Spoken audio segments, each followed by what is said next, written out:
करते हैं संसद की कार्रवाई से। संसद में कामकाज के लिहाज से शीतकालीन सत्र का आज दूसरा दिन है। पहले दिन की तरह ही आज के दिन भी शुरुआत विपक्ष के हंगामे के साथ हुई।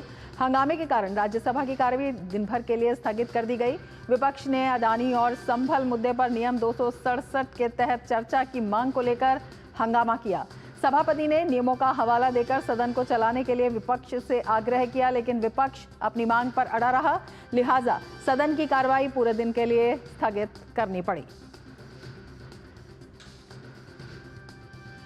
तो विपक्ष के हंगामे के कारण बुधवार को लोकसभा की कार्रवाई शुरू होने के कुछ ही मिनटों के भीतर पहले 12 बजे तक फिर पूरे दिन के लिए स्थगित कर दी गई। सदन की कार्रवाई आरंभ होने के साथ ही कांग्रेस के सदस्य अपने स्थान पर खड़े हो गए और अदानी समूह से जुड़े मामले को उठाने का प्रयास करने लगे। कुछ सदस्य कार्य स्थगन के नोटिस का भी उल्लेख करते सुने गए। सपा सदस्यों ने संभल की घटना को उठाने का प्रयास किया। लोकसभा अध्यक्ष ओम बिरला ने विपक्षी सदस्यों की नारेबाजी के बीच प्रश्नकाल शुरू कराया। कांग्रेस और सपा के कई सदस्य आसन के निकट पहुंचकर नारेबाजी करने लगे। लोकसभा अध्यक्ष ओम बिरला ने आसन के निकट पहुंचकर नारेबाजी कर रहे विपक्षी सदस्यों से अपने स्थान पर जाने और प्रश्नकाल चलने देने की अपील की। उन्होंने अरुण गोविल का उल्लेख करते हुए कहा कि वो पहली बार प्रश्न पूछ रहे हैं, ऐसे में सदन की कार्यवाही चलने दी जाए। हालांकि हंगामा नहीं थमा और विपक्षी सदस्यों की नारेबाजी जारी रही। लोकसभा अध्यक्ष ने नारेबाजी कर रहे विपक्षी सदस्यों से प्रश्नकाल चलने देने का आग्रह किया, लेकिन विपक्षी सदस्यों की ओर से हंगामा जारी रहा, जिस कारण लोकसभा स्थगित कर दी गई। लोकसभा अध्यक्ष ने विपक्षी सदस्यों से कहा कि वो नियोजित तरीके से सदन की कार्यवाही में गतिरोध पैदा करना चाहते हैं।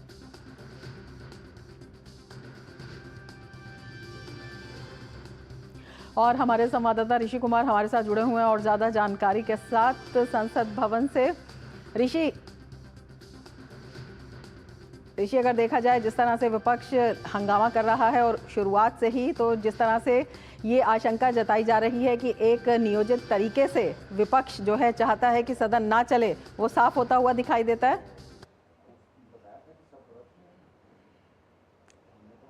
देखिए रमा, जहाँ तक विपक्ष की रणनीति की बात करें तो निश्चित तौर से जो सदन की शुरुआत से पहले ही उन्होंने जो तमाम मुद्दे मीडिया के सामने रख दिए थे और जो अलग अलग बैठकों के जरिए उन्होंने ये संकेत भी दिए थे कि किन किन मुद्दों को लेकर वो सदन में शोर शराबा और हंगामा कर सकते हैं, ये साफ तौर से बताया जा रहा था कि सदन के चलने को लेकर कुछ संभावना है कि विपक्ष का गतिरोध लगातार दिखाई दे। और आज हम कह सकते हैं कि दूसरा दिन है और गतिरोध पूरी तरीके से जारी है। और अगर हम दोनों ही सदनों में देखें तो आज कामकाज बेहद प्रभावित हुआ।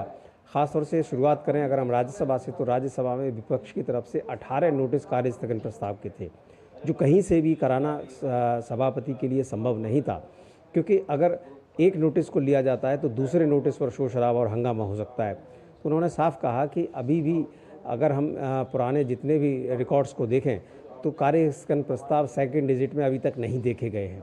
बावजूद इसके 18 नोटिस अगर विपक्ष की तरफ से आ रहे हैं तो उनकी मंशा को बताता है, क्योंकि अगर विपक्ष किसी एक मुद्दे पर सहमत होकर किसी एक मुद्दे पर चर्चा को आगे बढ़ाने की कोशिश करे तब भी समझ में आता है कि कोई एक मुद्दा है, लेकिन अलग अलग मुद्दों पर कार्य स्थगन का नोटिस देना ये विपक्ष की रणनीति का हिस्सा है।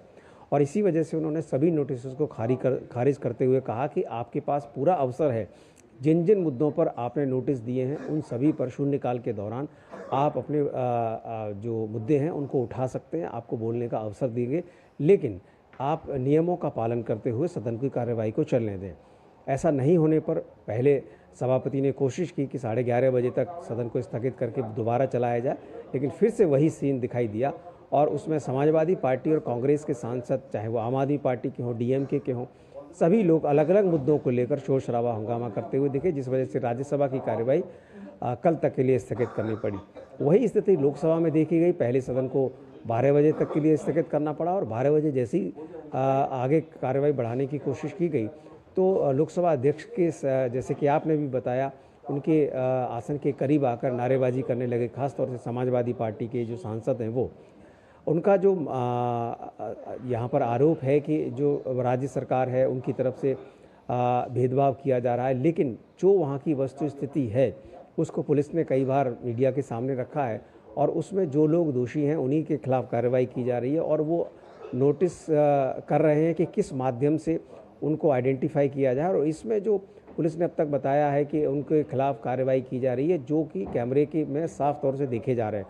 तो अब दोनों तरफ से आरोप प्रत्यारोप दिखाई दे रहे हैं, लेकिन विपक्ष में खासतौर से समाजवादी पार्टी का लोकसभा में हंगामा ज़्यादा देखने को मिल रहा है। राज्यसभा में उनकी रणनीति के तहत उस तरीके का हंगामा देखने को नहीं मिला, वहाँ पर दूसरे सांसदों की तरफ से। तो मुझे लगता है अलग अलग सदनों में अलग अलग तरीके की रणनीति बनाकर इस तरीके का गतिरोध उत्पन्न किया जा रहा है। बिल्कुल ऋषि, जिस तरह से आप बता रहे हैं कि दोनों ही सदनों में बेहद महत्वपूर्ण कामकाज और जो मुद्दे उठाए जा रहे हैं, चाहे संभल की बात हो जहां पर स्थिति अब लगातार सुधरती जा रही है। अगर सपा के हंगामे की बात करते हैं तो सपा के 2 सांसदों के नाम उसके अंदर हैं, और दूसरा अगर अडानी मुद्दे की भी बात करते हैं तो जिस तरह से कार्रवाई चल रही है वो सबके सामने है उस पर। और किसी भी मुद्दे पर अगर कहीं गतिरोध होता है तो उसको उठाने का एक तरीका होता है, सदन की कार्यवाही ही ना चलने दी जाए या इतना हंगामा मचाया जाए। ये किस तरह की रणनीति को दिखाता है? बिल्कुल, देखिए ये गतिरोध की ही रणनीति है, क्योंकि अगर हम देखें शुरुआत से ही सरकार ने अपने जो विधायी कार्य हैं उनको साफ कर दिया कि वो करीब 16 जो विधेयक हैं उनको लाना चाहती है। 5 नए विधेयक हैं और पुराने विधेयक 10 से 11 के आसपास हैं, उनको वो पारित कराना चाहती है। लेकिन ऐसे में जब हमने देखा कि पहले ही दिन लोकसभा में और राज्यसभा में जो विधेयक सूचीबद्ध किए गए थे वो कामकाज के दौर व्यवधान में के चलते आगे नहीं बढ़ पाए, आज फिर से उनको सूचीबद्ध किया गया, लेकिन वही गतिरोध। और ख़ास तौर से हम देखें कि शून्यकाल में जब मुद्दे उठाने का अवसर है तो आप उन मुद्दों को रख सकते हैं, लेकिन हंगामा जब ज़्यादा है तो ऐसे में जो रणनीति है वो हंगामे की ही है, विपक्ष की।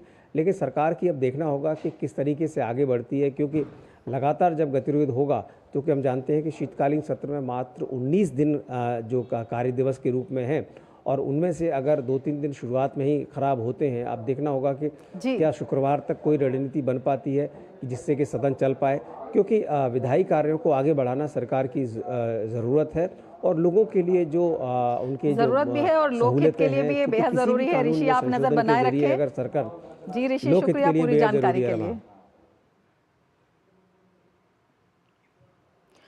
आगे बढ़ते हैं। सूचना एवं प्रसारण मंत्री अश्विनी वैष्णव ने लोकसभा में सोशल मीडिया पर अश्लील कंटेंट को लेकर एक प्रश्न का जवाब दिया। उन्होंने कहा कि इससे संबंधित मौजूदा कानून को और सख्त बनाने की जरूरत है ताकि सोशल मीडिया पर अश्लील कंटेंट को नियंत्रित किया जा सके। आज सोशल मीडिया और ओटीटी प्लेटफॉर्म का जो युग है, इसमें जो पुराने कई इंस्टीट्यूशंस थे, डेमोक्रेटिक इंस्टीट्यूशंस, और जो एक प्रेस का एक प्रकार था जिस प्रकार से एडिटोरियल कंटेंट होता था, एडिटोरियल चेक होता था, कोई भी चीज़ छप रही है वो सही है गलत है उसके बारे में पूरा एक निर्णय लेके मीडिया के अंदर लाया जाता था, वो एडिटोरियल चेक आज ख़त्म हो गया है। उस एडिटोरियल चेक के ख़त्म होने के कारण आज सोशल मीडिया एक तरफ से फ्रीडम ऑफ प्रेस का एक बहुत बड़ा माध्यम है, लेकिन साथ ही साथ दूसरी तरफ एक अनकंट्रोल्ड एक्सप्रेशन जिसमें कई तरह के वल्गर कंटेंट वगैरह भी आते हैं। अभी जो एग्जिस्टिंग कानून है माननीय अध्यक्ष जी, उसको निश्चित तौर पे और कड़ा करने की ज़रूरत है और मैं निवेदन करूंगा इसके ऊपर एक कंसेंसस बने। संसद सदस्यों ने आज गणेश वासुदेव मावलंकर की जयंती पर उन्हें पुष्पांजलि अर्पित की। इस दौरान लोकसभा अध्यक्ष ओम बिरला, कांग्रेस अध्यक्ष मल्लिकार्जुन खड़गे और नेता प्रतिपक्ष राहुल गांधी समेत अन्य लोग मौजूद रहे। मावलंकर लोकसभा के पहले अध्यक्ष थे।